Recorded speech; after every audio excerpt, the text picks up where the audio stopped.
श्रीमद्भगवद्गीता अष्टम अध्याय अक्षर ब्रह्मयोग। श्री भगवानुवाच। अक्षर ब्रह्मयोग अध्याय में भगवान श्री कृष्ण अर्जुन को अध्यात्म, ब्रह्मा, अधिभूत, अधिदैव तथा अधियज्ञ के रहस्यों का ज्ञान कराते हैं। इस अध्याय में मुख्य रूप से मृत्यु के समय ब्रह्मा को प्राप्त करने का मार्ग बताया गया है। मुख्य श्लोक संक्षिप्त चयन। श्लोक 1। अर्जुन उवाच। किं तद् ब्रह्म किमध्यात्म किं कर्म पुरुषोत्तम अधिभूतम च किं प्रोक्तम धिदैवं किमुच्यते। श्लोक 2। अधियज्ञः कथं कोत्र देहस्मिन् मधुसूदन प्रयाण काले च कथं ज्ञेयोऽसि नियतात्मभिः। अध्याय के प्रमुख विषय। ब्रह्मा का स्वरूप, अक्षर और अविनाशी ब्रह्मा। अध्यात्म ज्ञान, आत्मा का स्वभाव और स्वरूप। मृत्यु के समय ध्यान। मृत्यु के समय यदि मनुष्य परमात्मा का ध्यान करता है तो वह मोक्ष प्राप्त करता है। ओम का जाप। ओम के जप से ब्रह्मा प्राप्ति। भक्ति मार्ग। निरंतर ध्यान और प्रेम पूर्वक स्मरण करने से परमगति। सार। यह अध्याय ब्रह्म विद्या और मृत्यु के समय भगवान का स्मरण करने की महत्ता को दर्शाता है। भगवान श्री कृष्ण अर्जुन को सिखाते हैं कि मृत्यु के समय यदि मनुष्य पूर्ण श्रद्धा और भक्ति के साथ भगवान का ध्यान करता है तो वह परम पद प्राप्त करता है। अर्जुन के प्रश्न का वर्णन श्रीमद्भगवद्गीता के अष्टम अध्याय अक्षर ब्रह्मयोग के प्रारंभ में मिलता है। 7वें अध्याय के अंत में भगवान श्री कृष्ण ने ब्रह्मा, अध्यात्म, कर्म, अधिभूत, अधिदैव और अधियज्ञ की संक्षिप्त चर्चा की थी। इन गूढ़ विषयों का स्पष्ट ज्ञान न होने के कारण अर्जुन ने 8वें अध्याय की शुरुआत में इन रहस्यों को स्पष्ट करने हेतु भगवान से प्रश्न किए। अर्जुन का संदेह। अर्जुन ने भगवान से उन तत्वों की स्पष्टता मांगी जिन्हें भगवान ने 7वें अध्याय के अंत में संकेत रूप में बताया था। अर्जुन यह जानना चाहते हैं कि ब्रह्मा और आत्मा में क्या अंतर है, कर्म का वास्तविक स्वरूप क्या है, मृत्यु के समय भगवान को किस प्रकार स्मरण करना चाहिए। यह प्रश्न अत्यंत गूढ़ और आध्यात्मिक जिज्ञासा को दर्शाते हैं, जिसके उत्तर में भगवान श्री कृष्ण आगे के श्लोकों में इन रहस्यों का विस्तार पूर्वक वर्णन करते हैं। 7वें अध्याय में 1 से 3 श्लोक तक भगवान ने अर्जुन को सत्य स्वरूप का तत्व सुनने के लिए सावधान कर उसे कहने की प्रतिज्ञा की। फिर उसे जानने वालों की प्रशंसा करके 27वें श्लोक तक उस तत्व को विभिन्न तरह से समझाकर उसे जानने के कारणों को भी अच्छी तरह से समझाया और आखिर में ब्रह्मा, अध्यात्म, कर्म, अधिभूत, अधिदैव और अधियज्ञ सहित भगवान के समग्र स्वरूप को जानने वाले भक्तों की महिमा का वर्णन करके वह अध्याय समाप्त किया। लेकिन ब्रह्मा, अध्यात्म, कर्म, अधिभूत, अधिदैव और अधियज्ञ इन 6 बातों का और मरण काल में भगवान को जानने की बात का रहस्य समझ में नहीं आया। इसलिए अर्जुन पूछते हैं, आपने श्रीमद्भगवद्गीता के 7वें अध्याय के महत्वपूर्ण बिंदु बहुत अच्छे से साफ किए हैं। यह अध्याय भगवान श्री कृष्ण द्वारा अर्जुन को सत्य स्वरूप का तत्व सुनाने के लिए दी गई ज्ञान विज्ञान योग की शुरुआत करता है। अर्जुन को यह जानने के लिए सावधान करने की प्रतिज्ञा करने के बाद भगवान ने विभिन्न तरहों से अपने स्वरूप को समझाया है। इसके बाद भगवान ने भक्तों की महिमा का वर्णन करके अध्याय को समाप्त किया है। आपके द्वारा उल्लेखित ब्रह्मा, अध्यात्म, कर्म, अधिभूत, अधिदैव और अधियज्ञ इन 6 बातों का रहस्य समझ में नहीं आया, इसलिए अर्जुन ने भगवान से पूछने की कोशिश की है। श्रीमद्भगवद्गीता अष्टम अध्याय अक्षर ब्रह्मयोग। अर्जुन का प्रश्न। श्लोक 1 से 2। अर्जुन ने भगवान श्री कृष्ण से 6 गूढ़ विषयों के बारे में प्रश्न किए। अर्थ। हे पुरुषोत्तम, ब्रह्मा क्या है, अध्यात्म क्या है, कर्म क्या है, अधिभूत किसे कहा गया है, अधिदैव किसे कहते हैं। अर्थ। अर्जुन भगवान श्री कृष्ण से पूछते हैं, हे पुरुषोत्तम, वह ब्रह्मा क्या है, अध्यात्म क्या है, कर्म क्या है, अधिभूत किसे कहा गया है और अधिदैव किसे कहते हैं। प्रसंग। 7वें अध्याय के अंत में भगवान ने ब्रह्मा, अध्यात्म, कर्म, अधिभूत, अधिदैव और अधियज्ञ की संक्षिप्त चर्चा की थी। अर्जुन इन गूढ़ तत्वों को स्पष्ट रूप से समझना चाहते हैं, इसलिए 8वें अध्याय की शुरुआत में उन्होंने इन विषयों को विस्तार से जानने के लिए प्रश्न किए हैं। भगवान श्री कृष्ण इन प्रश्नों का उत्तर अगले श्लोकों में विस्तार से देंगे।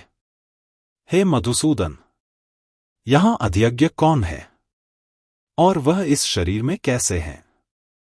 तथा युक्त चित्त वाले पुरुषों द्वारा अंत समय में आप किस प्रकार जानने में आते हैं? आपने श्रीमद्भगवद्गीता के 7वें अध्याय के 20वें श्लोक से 24वें श्लोक तक के वाक्यों का उद्धृत किया है। इस वाक्य में भगवान श्री कृष्ण अर्जुन को अधियज्ञ, अधिकारित यज्ञ के बारे में जानकारी देते हैं। अर्थ, यहां अधियज्ञ वह यज्ञ है जो भगवान के द्वारा निर्दिष्ट किया गया है। यह यज्ञ अद्वितीय और अद्वितीय यज्ञ के रूप में जाना जाता है।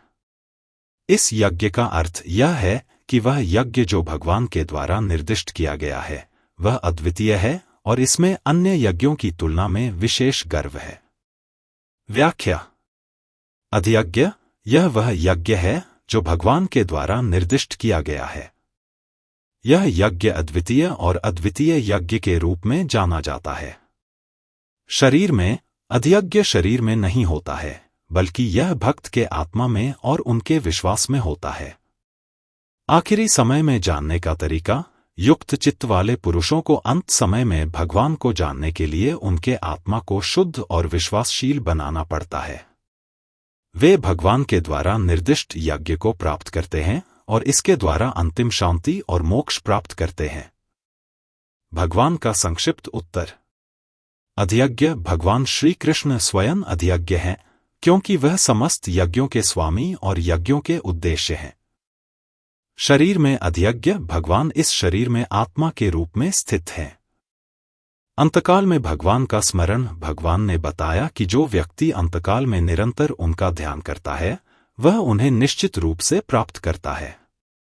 इस प्रकार मृत्यु के समय निरंतर ध्यान करने वाला व्यक्ति भगवान को आत्मसात कर लेता है और पुनर्जन्म से मुक्त हो जाता है। मृत्यु के समय भगवान के स्मरण की महिमा। श्लोक 5 से 7। भगवान श्री कृष्ण इस पर विस्तार से बताते हैं कि अंतकाल में ध्यान मृत्यु के समय यदि कोई व्यक्ति पूरे हृदय से भगवान श्री कृष्ण का ध्यान करता है तो वह भगवान के परम रूप को प्राप्त कर लेता है। स्मरण की शुद्धता: भगवान का याद करना न केवल संज्ञा या शब्द से होता है, बल्कि पूर्ण श्रद्धा और समर्पण से किया जाता है। निरंतर ध्यान का फल: जो व्यक्ति मृत्यु के समय भगवान का ध्यान करता है वह न केवल मोक्ष प्राप्त करता है बल्कि ब्रह्मा के साथ एकात्म हो जाता है। श्रीमद्भगवद्गीता 8वां अध्याय अक्षर ब्रह्मयोग। श्लोक 3। शब्दार्थ: अक्षरम ब्रह्मा परमं अविनाशी, शाश्वत ब्रह्मा परम तत्व है। स्वभावोध्यात्म मुच्यते: जीवात्मा का स्वभाव या उसकी वास्तविक स्थिति ही अध्यात्म कहलाती है। भूत भावोद्भव करो: जो भूतों की उत्पत्ति और उनके अस्तित्व को बनाए रखने वाला है। विसर्गः कर्म संज्ञितः: जो सृजन और कार्यों की उत्पत्ति करता है वही कर्म कहलाता है। अर्थ: भगवान श्री कृष्ण कहते हैं कि अक्षर ब्रह्मा, परम तत्व जो अविनाशी और शाश्वत है, वही ब्रह्मा कहलाता है। श्रीमद्भगवद्गीता 8वां अध्याय अक्षर ब्रह्मयोग। श्लोक 4। शब्दार्थ: अधिभूतम: जो नाशवान भौतिक जगत है वह अधिभूत कहलाता है। क्षरो भावः: नाशशील या नाशवान भौतिक तत्वों का रूप। पुरुषश्चाधिदैवतन: परम पुरुष जो सभी देवताओं का अधिष्ठान और कारण है वह अधिदैव कहलाता है। अधियज्ञों में वात्र: मैं स्वयं इस शरीर में अधियज्ञ यज्ञ का अधिष्ठाता हूँ। देहभृतां: वर इस शरीर में जो लोग देहधारी हैं उनमें मैं ही अधियज्ञ रूप में उपस्थित हूँ। अर्थ: भगवान श्री कृष्ण कहते हैं अधिभूत: इस नाशशील भौतिक जगत को अधिभूत कहा जाता है जो हर समय परिवर्तनशील और नाशवान है।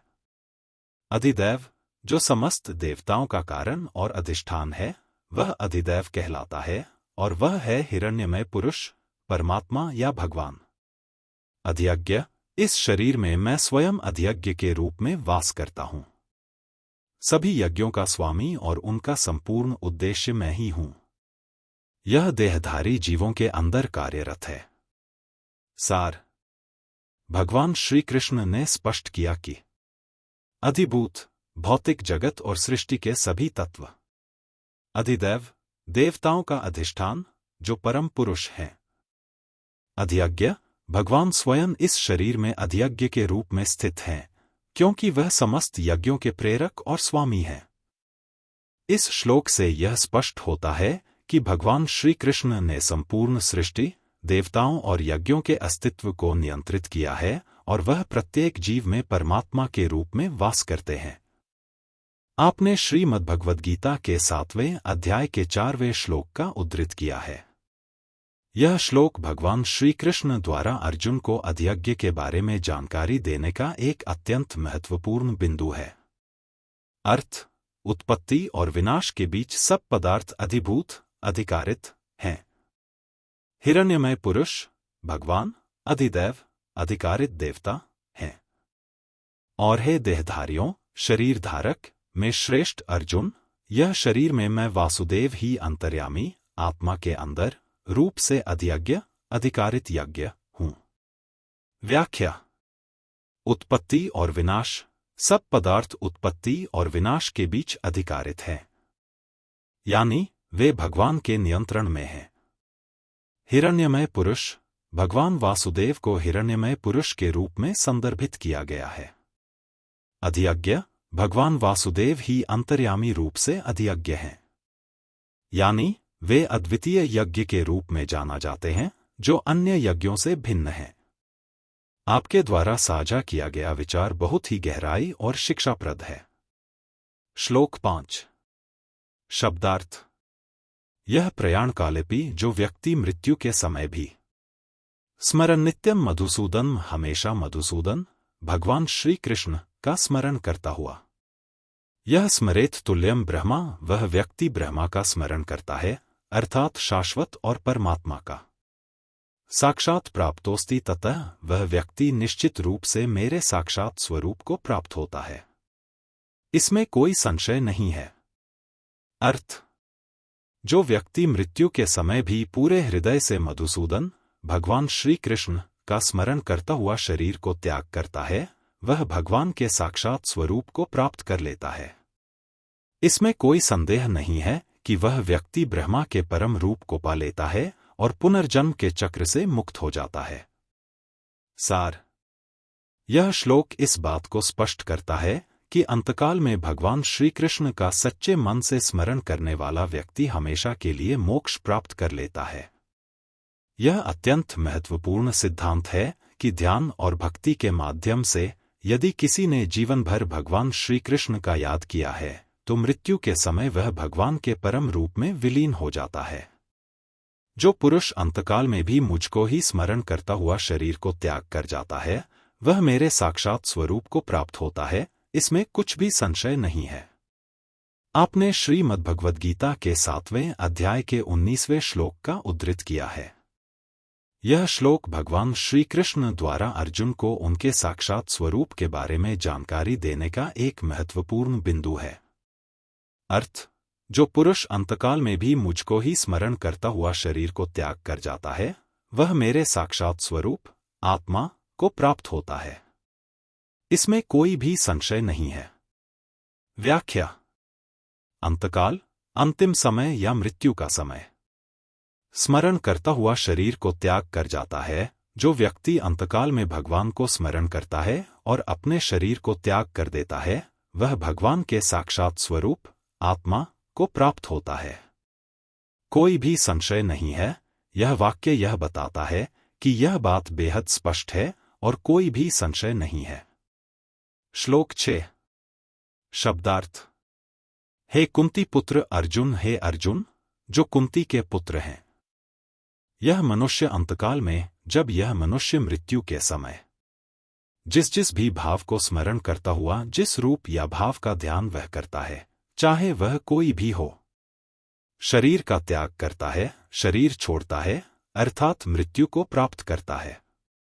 वह उसको ही प्राप्त करता है, वह व्यक्ति उस भाव का अनुभव करता है, यानी वह उसी रूप या स्थिति को प्राप्त करता है, क्योंकि वह सदा उसी भाव से भावित रहा है। जो भाव उस व्यक्ति के मन में जीवन भर बसा हुआ था, उसी भाव से उसका अंत भी होता है।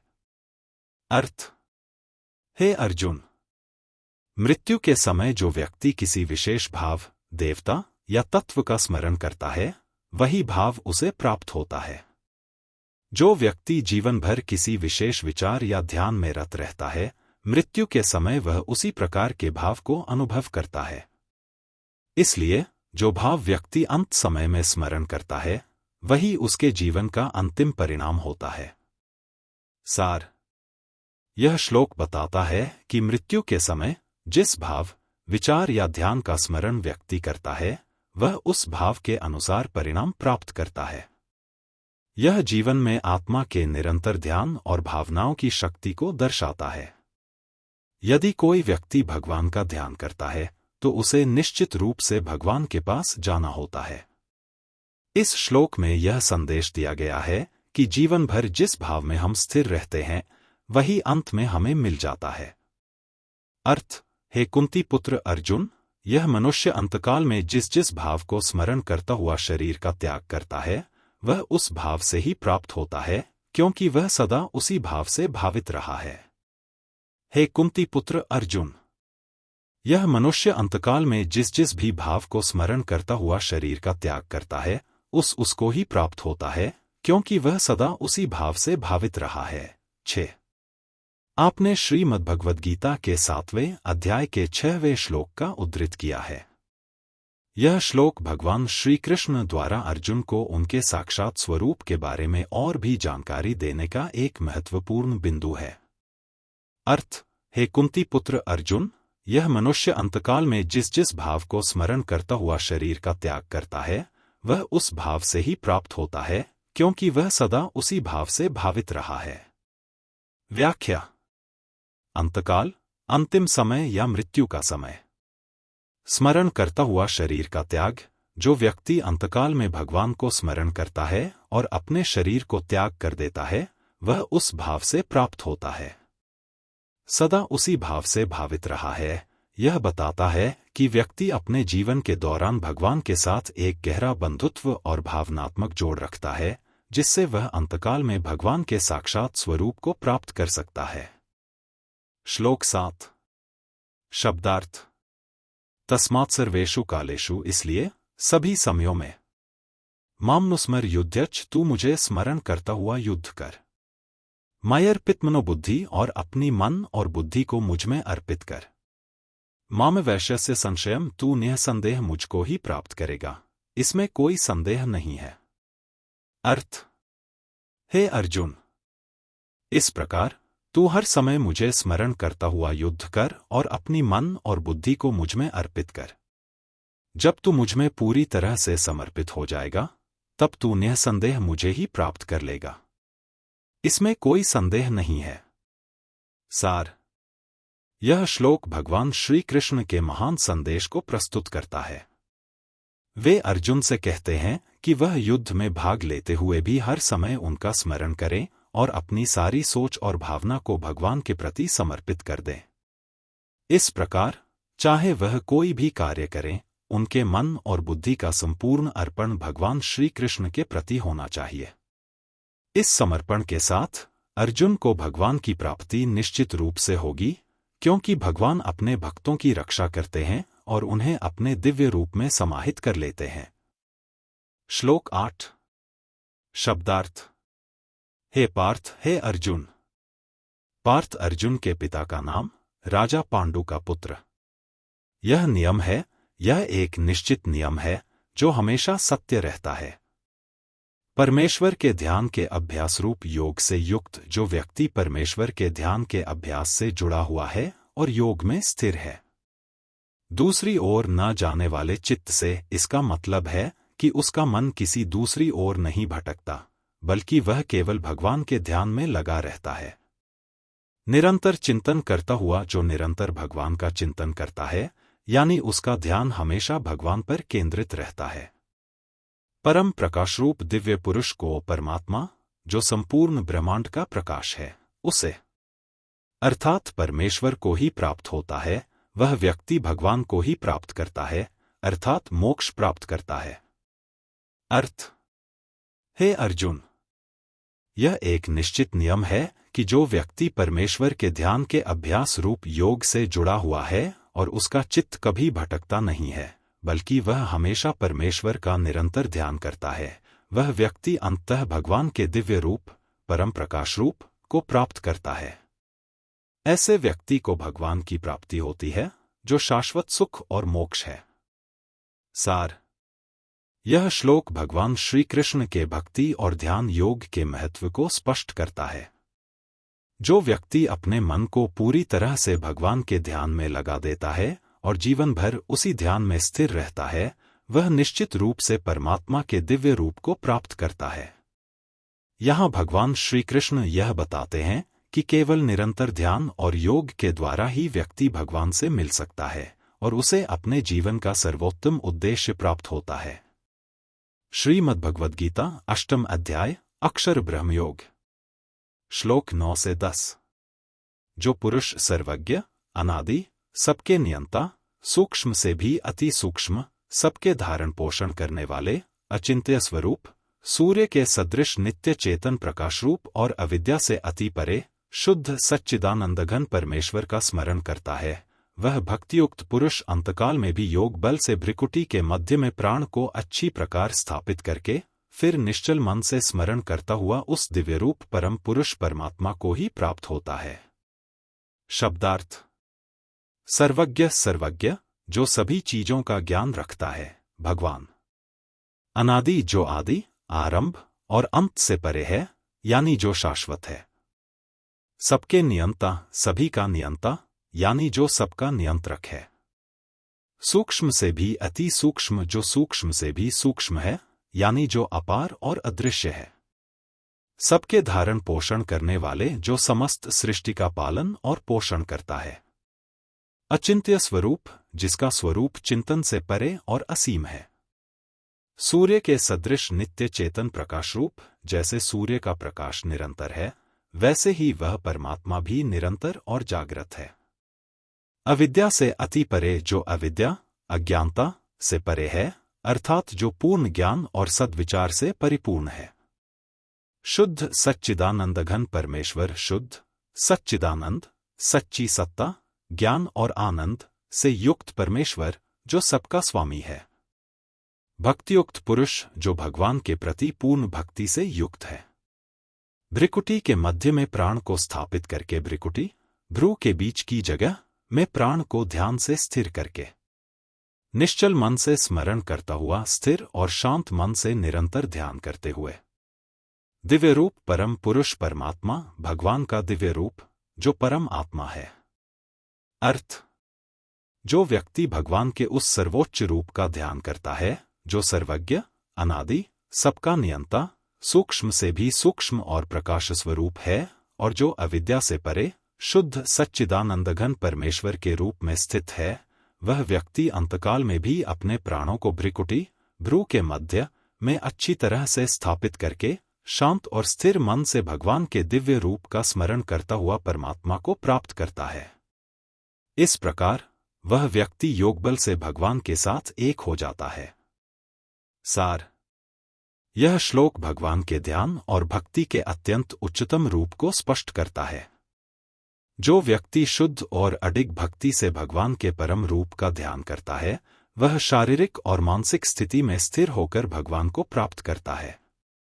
ध्यान में संपूर्ण आत्मा और मन को स्थिर कर भगवान के दिव्य स्वरूप को याद करना उसे भगवान के परम रूप तक पहुंचाता है। यह श्लोक जीवन के अंत में परमात्मा के साथ एकात्मकता की प्राप्ति के महत्व को बताता है। श्लोक 11। शब्दार्थ। वेद के जानने वाले विद्वान, जो लोग वेदों के ज्ञाता होते हैं, जो सच्चे ज्ञान के प्रति जागरूक होते हैं। सच्चिदानंद घनरूप परम पद, जो सच्चिदानंद, सत, चित, आनंद का रूप है, जो शाश्वत और अविनाशी है।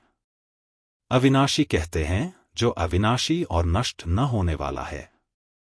आसक्तिरहित सन्यासी महात्माजन जो लोग सन्यास का आचरण करते हुए आसक्ति से मुक्त रहते हुए परम पद को प्राप्त करते हैं, वे महात्मा होते हैं। ब्रह्मचारी लोग ब्रह्मचर्य का आचरण करते हैं जो लोग ब्रह्मचारी रहते हुए तपस्वी जीवन जीते हुए उस परम पद की साधना करते हैं।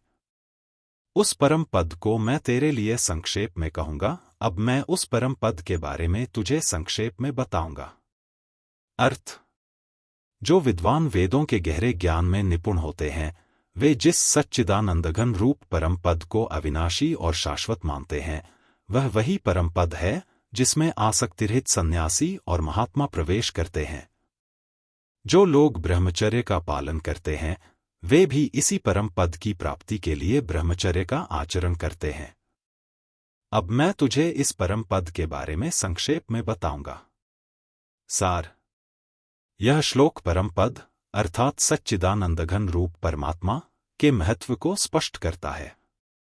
जो लोग वेदों के ज्ञाता हैं, जो संन्यास का आचरण करते हैं और जो ब्रह्मचारी हैं, वे इस परम पद की प्राप्ति के लिए प्रयासरत रहते हैं।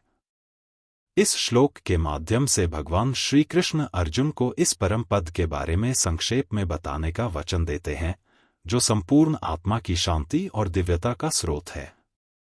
श्लोक 12 से 13।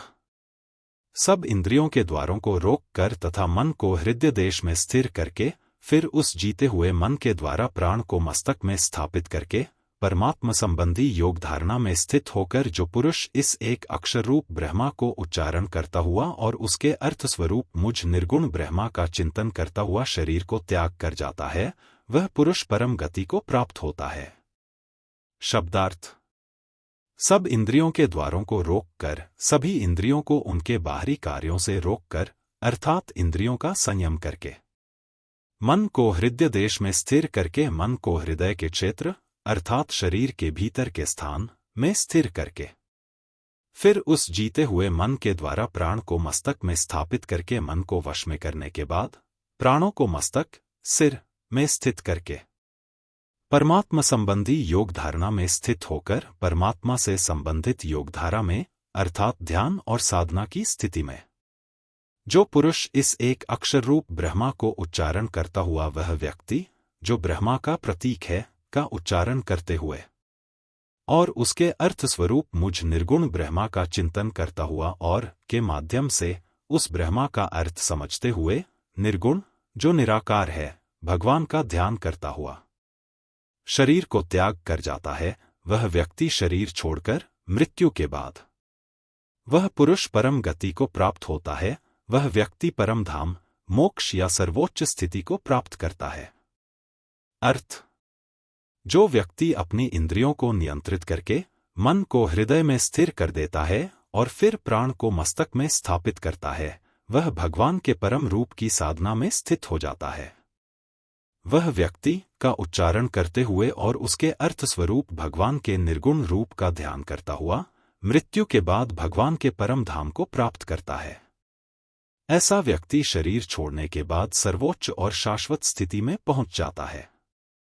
सार। यह श्लोक योग और ध्यान के उच्चतम स्तर को दर्शाता है।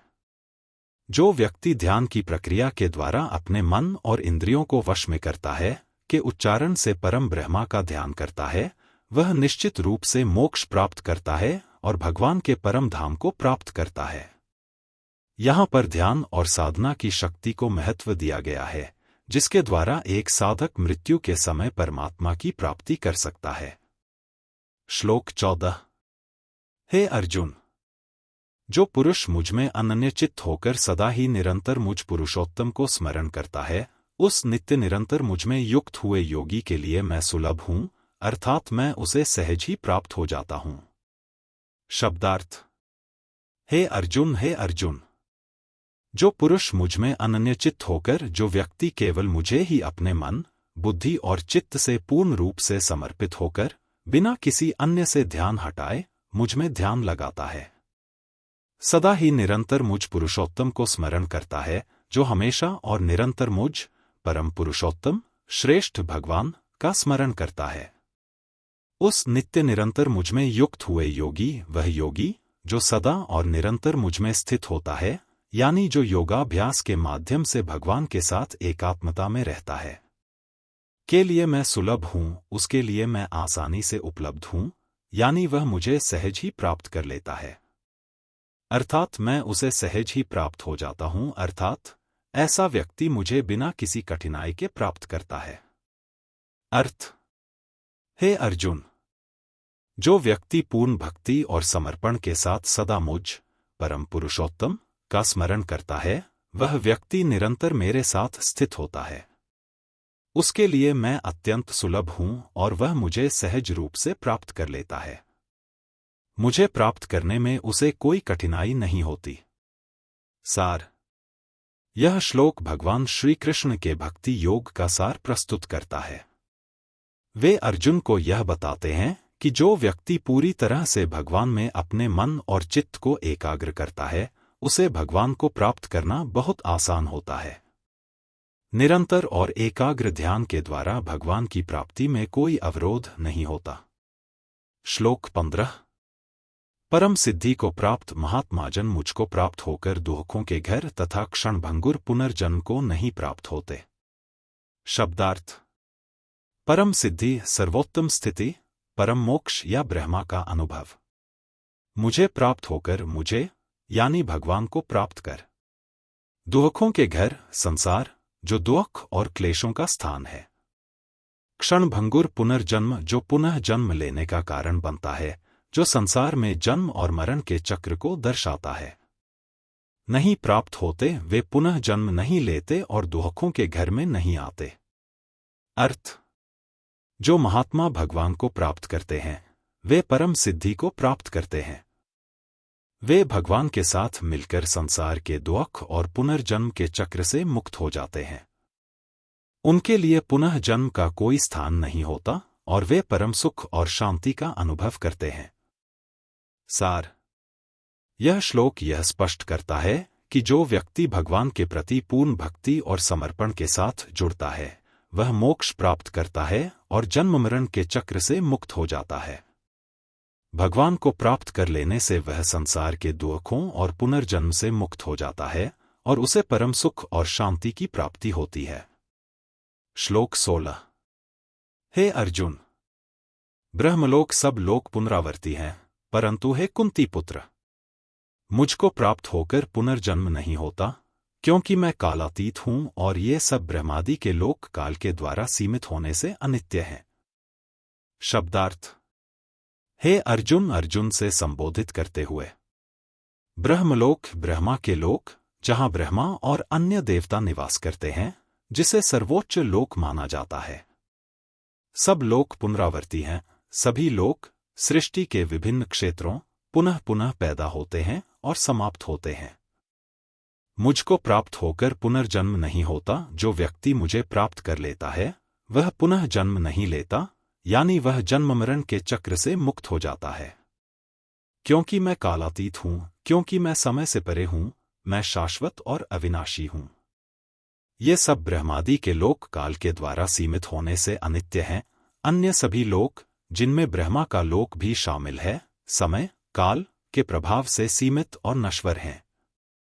अर्थ: हे अर्जुन, ब्रह्मलोक और अन्य सभी लोक समय काल के प्रभाव से पुनः उत्पन्न होते हैं और समाप्त हो जाते हैं। लेकिन मैं काल से परे हूं और जो व्यक्ति मुझे प्राप्त करता है, उसे पुनः जन्म नहीं होता। मैं शाश्वत और कालातीत हूं, जबकि अन्य सभी लोक समय और काल के अधीन हैं और इसलिए नश्वर, अनित्य हैं। सार: यह श्लोक भगवान के शाश्वत और अनित्य स्वरूप को स्पष्ट करता है। वे यह बताते हैं कि ब्रह्मलोक और अन्य लोक, जिनमें ब्रह्मा का स्थान भी है, काल के अधीन हैं और नश्वर हैं, जबकि भगवान श्री कृष्ण स्वयं कालातीत, शाश्वत और अनंत हैं। जो भगवान को प्राप्त कर लेता है, वह जन्म मरण के चक्र से मुक्त हो जाता है और उसे पुनः जन्म नहीं लेना पड़ता। श्लोक 17: ब्रह्मा का जो एक दिन है, उसको 1000 चतुर्युगी तक की अवधि वाला और रात्रि को भी 1000 चतुर्युगी तक की अवधि वाला जो पुरुष तत्व से जानते हैं, वे योगीजन काल के तत्व को जानने वाले हैं। शब्दार्थ। ब्रह्मा का जो एक दिन है, ब्रह्मा के एक दिन का वह समय जब वह सृष्टि के कृत्य में संलग्न होते हैं। 1000 चतुर्युगी तक की अवधि वाला एक चतुर्युगी 4 युगों का चक्र की अवधि का समय और 1000 चतुर्युगी उस समय की इकाई है। रात्रि को भी 1000 चतुर्युगी तक की अवधि वाला ब्रह्मा की रात्रि का भी वही समय जब सृष्टि का प्रलय होता है, और यह अवधि भी 1000 चतुर्युगी की होती है। जो पुरुष तत्व से जानते हैं, जो व्यक्ति इस ब्रह्मा के दिन और रात के समय को सही रूप से समझते हैं, जो समय और ब्रह्मा के चक्र को समझते हैं, वे योगीजन काल के तत्व को जानने वाले हैं। वे योगी जो काल के गहरे तत्व को समझते हैं, वे ब्रह्मा के दिन रात्रि के चक्र को भी जानते हैं। अर्थ। जो लोग ब्रह्मा के दिन और रात के समय की सच्चाई को समझते हैं, अर्थात जो 1000 चतुर्युगी संसार के युगों के चक्र के माध्यम से काल के तत्व को जानते हैं, वे योगीजन होते हैं। ऐसे योगी काल के तत्व को जानते हैं और इस संसार के सृजन, संहार और पालन के गहरे रहस्यों को समझते हैं। सार। यह श्लोक ब्रह्मा के दिन और रात के चक्र के गहरे तत्व को जानने की बात करता है। ब्रह्मा के दिन और रात्रि की अवधियां हजारों चतुर्युगी तक होती हैं, और यह समय चक्र ही संसार के सृजन, पालन और संहार के प्रतीक होते हैं। जो व्यक्ति इन चक्रों को समझता है, वह काल के वास्तविक तत्व को जानता है और उसका यह ज्ञान योगियों के समान होता है। श्लोक 18। संपूर्ण चराचर भूतगण ब्रह्मा के दिन के प्रवेशकाल में अव्यक्त से अर्थात ब्रह्मा के सूक्ष्म शरीर से उत्पन्न होते हैं, और ब्रह्मा की रात्रि के प्रवेशकाल में उस अव्यक्त नामक ब्रह्मा के सूक्ष्म शरीर में लीन हो जाते हैं। शब्दार्थ। संपूर्ण चराचर भूतगण सभी जीवित और निर्जीव प्राणी जो सृष्टि में विद्यमान हैं। ब्रह्मा के दिन के प्रवेशकाल में, ब्रह्मा के दिन के प्रारंभ में, जब वह सृष्टि की रचना करते हैं, अव्यक्त से अर्थात ब्रह्मा के सूक्ष्म शरीर से उत्पन्न होते हैं। जब ब्रह्मा के दिन में सृष्टि होती है, तो सभी प्राणी अव्यक्त, सूक्ष्म से उत्पन्न होते हैं, जो ब्रह्मा का सूक्ष्म रूप है। ब्रह्मा की रात्रि के प्रवेशकाल में, ब्रह्मा के रात्रि के प्रारंभ में, जब सृष्टि का प्रलय होता है, उस अव्यक्त नामक ब्रह्मा के सूक्ष्म शरीर में लीन हो जाते हैं। फिर प्रलय के समय सभी प्राणी ब्रह्मा के सूक्ष्म रूप में लीन हो जाते हैं, यानी उनका अस्तित्व समाप्त हो जाता है और वे ब्रह्मा के अव्यक्त रूप में समाहित हो जाते हैं। अर्थ। सभी जीवित और निर्जीव प्राणी ब्रह्मा के दिन के प्रारंभ में उनके सूक्ष्म शरीर, अव्यक्त रूप से उत्पन्न होते हैं। फिर जब ब्रह्मा की रात आती है, तो ये सभी प्राणी फिर से उसी अव्यक्त ब्रह्मा के सूक्ष्म रूप में समाहित हो जाते हैं, यानी उनका अस्तित्व समाप्त होकर वे ब्रह्मा के अव्यक्त रूप में लीन हो जाते हैं। सार। यह श्लोक ब्रह्मा के दिन और रात के चक्र के आधार पर सृष्टि और प्रलय की प्रक्रिया को समझाता है।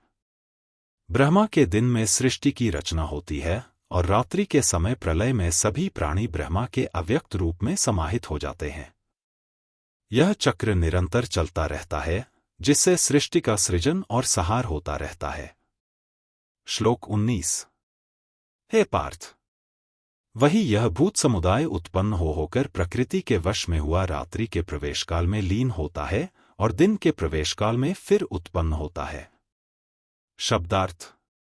हे पार्थ, अर्जुन से संबोधित करते हुए, वही यह भूत समुदाय, यही सभी जीवों और प्राणियों का समुदाय, उत्पन्न होकर, उत्पन्न होते हुए, यानी पैदा होते हुए, प्रकृति के वश में हुआ, प्रकृति के अधीन, यानी प्रकृति, माया या गुण के प्रभाव में होकर, रात्रि के प्रवेशकाल में लीन होता है। ब्रह्मा की रात्रि के प्रारंभ में जब सृष्टि का प्रलय होता है, तो सभी जीव प्रकट होकर फिर प्रकृति में समाहित हो जाते हैं।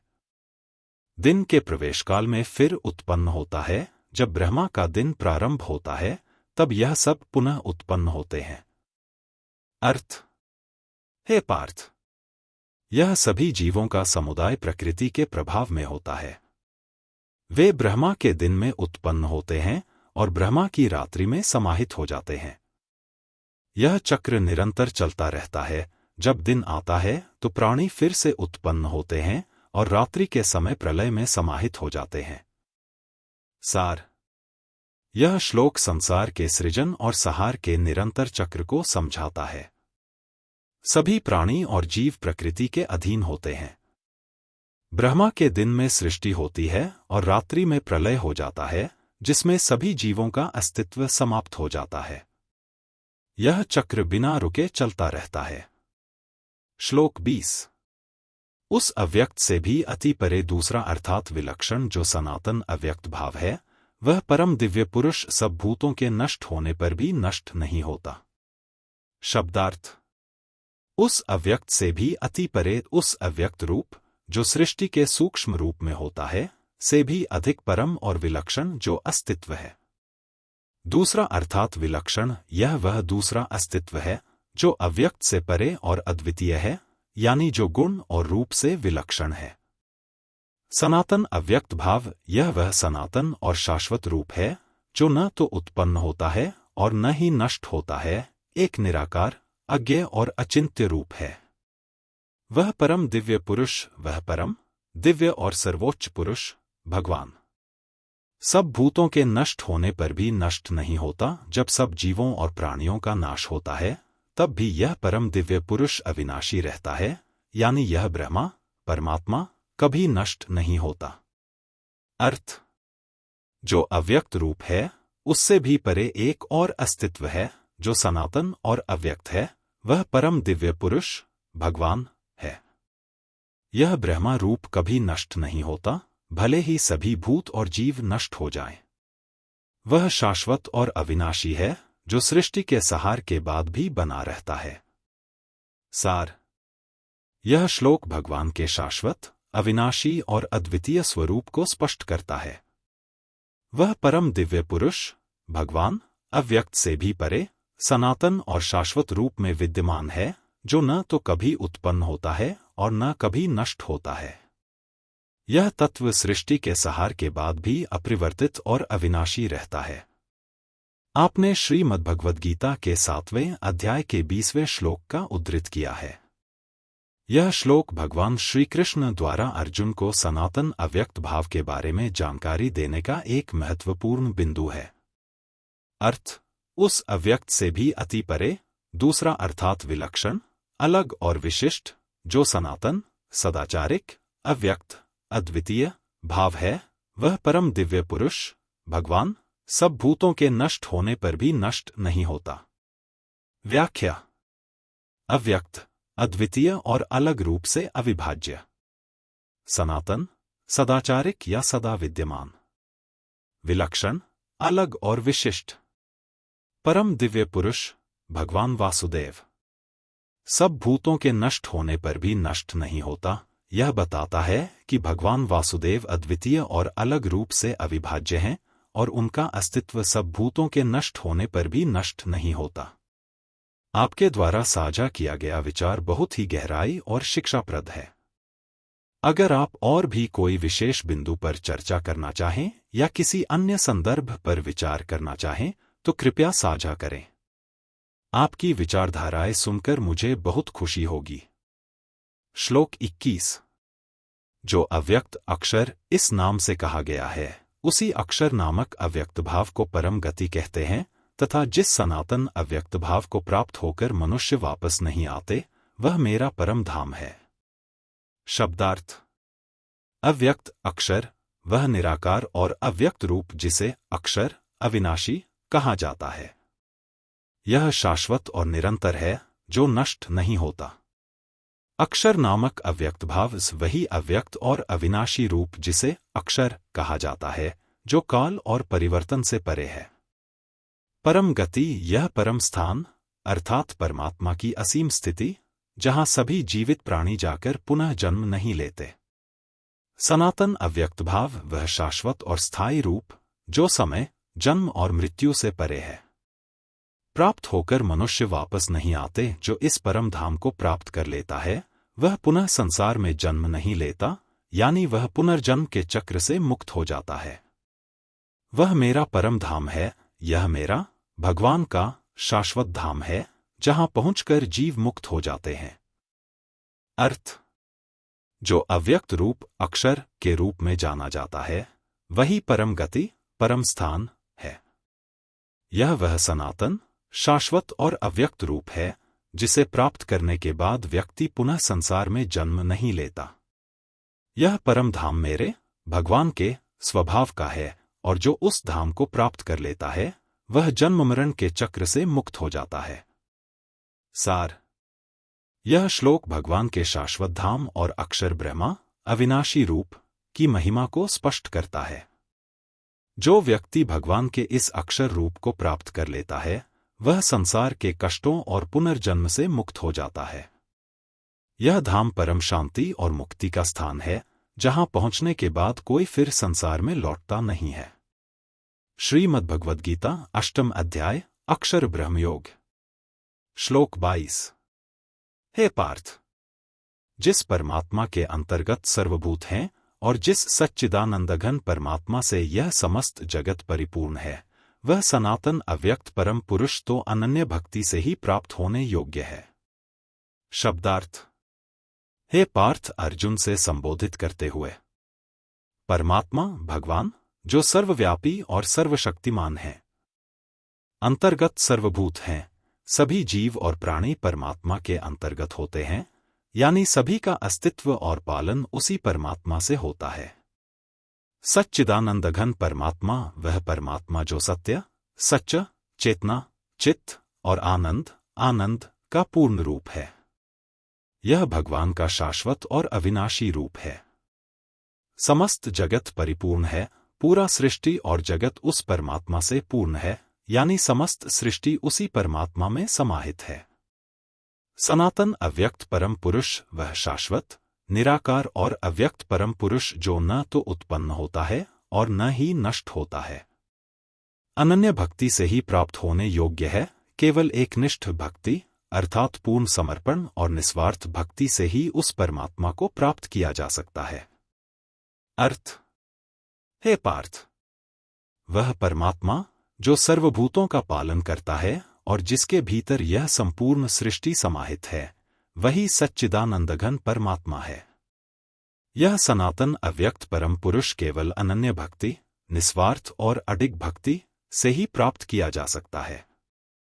सार: यह श्लोक भगवान के सच्चिदानंदघन रूप की महिमा को स्पष्ट करता है।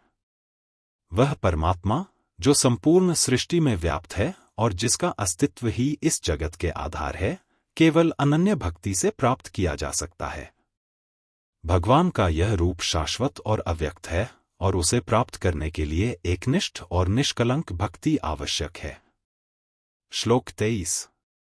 हे अर्जुन, जिस काल में शरीर त्याग कर गए हुए योगीजन तो वापस न लौटने वाली गति को और जिस काल में गए हुए वापस लौटने वाली गति को ही प्राप्त होते हैं, उस काल को अर्थात दोनों मार्गों को कहूंगा। शब्दार्थ: हे अर्जुन, अर्जुन से संबोधित करते हुए, जिस काल में शरीर त्याग कर गए हुए योगीजन वह समय जब योगी अपने शरीर को छोड़कर परम धाम को प्राप्त करते हैं। वापस न लौटने वाली गति वह मार्ग जो उन योगियों को मिलता है जो परमात्मा में समाहित हो जाते हैं और फिर वे जन्म मरण के चक्र से मुक्त हो जाते हैं। जिस काल में गए हुए वापस लौटने वाली गति वह मार्ग जिसमें जीव शरीर त्यागने के बाद फिर से जन्म लेते हैं और संसार में लौटते हैं, उस काल को अर्थात दोनों मार्गों को कहूंगा। अब भगवान अर्जुन को दोनों मार्गों, जिसमें एक मार्ग से मुक्ति मिलती है और दूसरे से पुनः जन्म होता है, के बारे में बताएंगे। अर्थ: हे अर्जुन, जब योगीजन शरीर त्याग कर जाते हैं तो दो प्रकार की गतियां होती हैं। एक मार्ग वह है जिस मार्ग से चलकर योगी भगवान के धाम को पहुंचते हैं और पुनः जन्म नहीं लेते। दूसरा मार्ग वह है जिसमें जीव वापस संसार में लौटते हैं, यानी वे पुनः जन्म लेते हैं। अब मैं तुम्हें इन दोनों मार्गों के बारे में बताऊंगा। सार: यह श्लोक दो प्रकार के मार्गों को स्पष्ट करता है। एक वह जो परमात्मा के धाम को प्राप्त करके पुनः जन्म नहीं लेता, और दूसरा वह मार्ग जो पुनर्जन्म की प्रक्रिया को जारी रखता है। भगवान अर्जुन से कह रहे हैं कि अब वे इन दोनों मार्गों के बारे में विस्तार से बताएंगे, ताकि अर्जुन यह समझ सकें कि किस मार्ग से मुक्ति प्राप्त होती है और किस मार्ग से जन्म मरण का चक्र पुनः चलता रहता है। श्लोक 24। जिस मार्ग में ज्योतिर्मय अग्नि अभिमानी देवता है, दिन का अभिमानी देवता है, शुक्ल पक्ष का अभिमानी देवता है और उत्तरायण के 6 महीनों का अभिमानी देवता है, उस मार्ग में मरकर गए हुए ब्रह्मवेत्ता योगीजन उपर्युक्त देवताओं द्वारा क्रम से ले जाए जाकर ब्रह्मा को प्राप्त होते हैं। शब्दार्थ। ज्योतिर्मय अग्नि अभिमानी देवता यह वह मार्ग है जो ज्योतिर्मय प्रकाशमान है और उसमें अग्नि का भी समावेश होता है। इस मार्ग में एक देवता का निवास होता है जो प्रकाश और अग्नि का प्रतिनिधित्व करता है। दिन का अभिमानी देवता यह वह देवता है जो दिन के समय के प्रभु होते हैं, यानी दिन के आकाश और सूर्य से संबंधित होते हैं। शुक्ल पक्ष का अभिमानी देवता शुक्ल पक्ष वह अवधि है जब चांद का आकार बढ़ता है और इस पक्ष के देवता का प्रतिनिधित्व इस मार्ग में होता है। उत्तरायण के 6 महीनों का अभिमानी देवता उत्तरायण वह समय होता है जब सूर्य उत्तरी दिशा में बढ़ता है और उसके साथ जुड़ा हुआ देवता इस मार्ग का मार्गदर्शन करता है। उत्तरायण के 6 महीने विशेष रूप से शुभ माने जाते हैं। उस मार्ग में मरकर गए हुए ब्रह्मवेत्ता योगीजन जो ब्रह्मा का साक्षात्कार करने वाले योगी होते हैं, वे इस मार्ग से जाते हैं। उपर्युक्त देवताओं द्वारा क्रम से ले जाए जाकर इन सभी देवताओं के मार्गदर्शन में क्रमबद्ध रूप से वह योगी ब्रह्मा को प्राप्त होते हैं। अर्थ। जो योगी ब्रह्मा के तत्व को समझता है वह विशेष मार्ग से गुजरता है। इस मार्ग में ज्योतिर्मय अग्नि, दिन के देवता, शुक्ल पक्ष के देवता और उत्तरायण के देवता सम्मिलित होते हैं। इन देवताओं के माध्यम से ब्रह्मवेत्ता योगी उपर्युक्त मार्ग से यात्रा करते हुए अंततः ब्रह्मा को प्राप्त होते हैं। इस मार्ग में प्रकाश और दिव्य देवताओं का मार्गदर्शन होता है, जिससे योगी ब्रह्मा के परम धाम तक पहुंचते हैं। सार। यह श्लोक उन योगियों के लिए विशेष मार्ग की व्याख्या करता है जो शुद्ध ज्ञान और ब्रह्मा का साक्षात्कार करने के इच्छुक होते हैं। यह मार्ग दिव्य प्रकाश, दिन के देवता, शुक्ल पक्ष और उत्तरायण के देवताओं से जुड़ा होता है। इस मार्ग में यात्रा करने के बाद योगी ब्रह्मा के परम धाम को प्राप्त करते हैं, जहां उन्हें जन्म मरण के चक्र से मुक्ति मिलती है। श्लोक 25। जिस मार्ग में धूमाभिमानी देवता है, रात्रि अभिमानी देवता है तथा कृष्ण पक्ष का अभिमानी देवता है और दक्षिणायन के 6 महीनों का अभिमानी देवता है, उस मार्ग में मरकर गया हुआ सकाम कर्म करने वाला योगी उपर्युक्त देवताओं द्वारा क्रम से ले जाया हुआ चंद्रमा की ज्योति को प्राप्त होकर स्वर्ग में अपने शुभ कर्मों का फल भोगकर वापस आता है। शब्दार्थ। धूमाभिमानी देवता यह वह देवता है जो अंधकार और धूम, अच्छे प्रकाश की कमी का प्रतीक होते हैं और इस मार्ग में योगी उनकी कृपा से जाते हैं। रात्रि अभिमानी देवता यह वह देवता है जो रात्रि के समय का प्रभु होते हैं, अर्थात रात के समय की ऊर्जा और चंद्रमा से संबंधित होते हैं।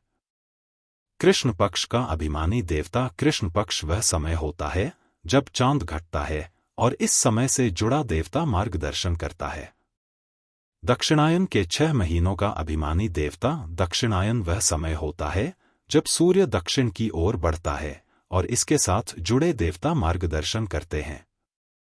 सकाम कर्म करने वाला योगी वह योगी जो स्वार्थ, सकाम से कर्म करता है, यानी जो संसारिक इच्छाओं के लिए कर्म करता है। चंद्रमा की ज्योति को प्राप्त होकर इस मार्ग में यात्रा करते हुए योगी चंद्रमा की ज्योति यानी स्वर्ग का फल प्राप्त करते हैं। स्वर्ग में अपने शुभ कर्मों का फल भोगकर वापस आता है। योगी अपने शुभ कर्मों के कारण स्वर्ग में जाता है और वहां सुख भोगने के बाद पुनः पृथ्वी पर लौट आता है। अर्थ।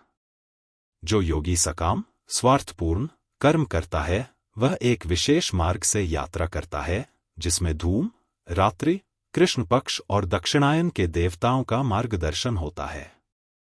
इस मार्ग में जाते हुए योगी चंद्रमा की ज्योति प्राप्त करता है जो स्वर्ग की ओर ले जाती है। स्वर्ग में वह अपने अच्छे कर्मों का फल भोगता है, लेकिन अंततः उसे पुनः पृथ्वी पर वापस लौटना पड़ता है। सार। यह श्लोक उन व्यक्तियों के लिए है जो सकाम कर्म करते हैं और जो कर्म फल की इच्छा रखते हैं।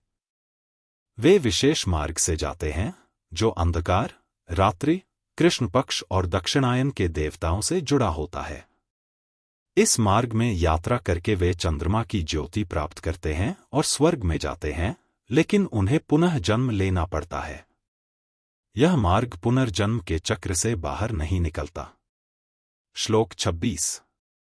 क्योंकि जगत के ये दो प्रकार के शुक्ल और कृष्ण अर्थात देवयान और पितृयान मार्ग सनातन माने गए हैं, इनमें एक के द्वारा गया हुआ जिससे वापस नहीं लौटना पड़ता उस परम गति को प्राप्त होता है, और दूसरे के द्वारा गया हुआ फिर वापस आता है अर्थात जन्म मृत्यु को प्राप्त होता है। शब्दार्थ। शुक्ल और कृष्ण ये दो प्रकार के मार्ग हैं। शुक्ल प्रकाशपूर्ण मार्ग और कृष्ण अंधकारपूर्ण मार्ग। शुक्ल मार्ग को देवयान देवताओं का मार्ग और कृष्ण मार्ग को पितृयान पितरों का मार्ग कहा जाता है। देवयान और पितृयान मार्ग। देवयान वह मार्ग है जो शुभ और दिव्य शक्तियों से जुड़ा होता है, जबकि पितृयान वह मार्ग है जो मृत्यु के बाद पितरों के मार्ग से जुड़ा होता है। सनातन माने गए हैं। ये दोनों मार्ग शाश्वत हैं, अर्थात उनका अस्तित्व निरंतर चलता रहता है। एक के द्वारा गया हुआ जिससे वापस नहीं लौटना पड़ता शुक्ल मार्ग देवयान मार्ग द्वारा जाने वाला योगी या व्यक्ति परम गति को प्राप्त करता है, यानी उसे जन्म मृत्यु के चक्र से मुक्ति मिलती है। दूसरे के द्वारा गया हुआ फिर वापस आता है कृष्ण मार्ग पितृयान मार्ग द्वारा जाने वाला व्यक्ति पुनः जन्म मृत्यु के चक्र में फंस जाता है और उसे पुनः जन्म लेना पड़ता है। अर्थ। इस श्लोक में भगवान श्री कृष्ण यह स्पष्ट कर रहे हैं कि इस संसार में दो प्रकार के मार्ग हैं, शुक्ल और कृष्ण मार्ग। शुक्ल मार्ग जिसे देवयान भी कहा जाता है, वह मार्ग है जो किसी को एक बार परमधाम मुक्ति तक पहुंचा देता है, जबकि कृष्ण मार्ग जिसे पितृयान कहा जाता है व्यक्ति को पुनः जन्म लेने के लिए विवश करता है। शुक्ल मार्ग शाश्वत है और इससे जाने वाले लोग पुनः जन्म नहीं लेते, जबकि कृष्ण मार्ग से जाने वाले लोग पुनः जन्म और मृत्यु के चक्र में फंसते हैं। सार। यह श्लोक दर्शाता है कि ब्रह्मा के मार्ग में दो प्रकार के रास्ते हैं, एक जो योगी को मुक्त करता है और दूसरा जो उसे पुनः संसार में भेज देता है। शुक्ल मार्ग देवयान मार्ग वह मार्ग है जिससे योगी को मुक्ति मिलती है, जबकि कृष्ण मार्ग पितृयान मार्ग उसे जन्म मृत्यु के चक्र में लाता है। श्रीमद्भगवद्गीता अष्टम अध्याय अक्षर ब्रह्मयोग। श्लोक 27। हे पार्थ, इस प्रकार इन दोनों मार्गों को तत्व से जानकर कोई भी योगी मोहित नहीं होता। इस कारण हे अर्जुन, तू सब काल में संबुद्धिरूप योग से युक्त हो अर्थात निरंतर मेरी प्राप्ति के लिए साधन करने वाला हो। शब्दार्थ।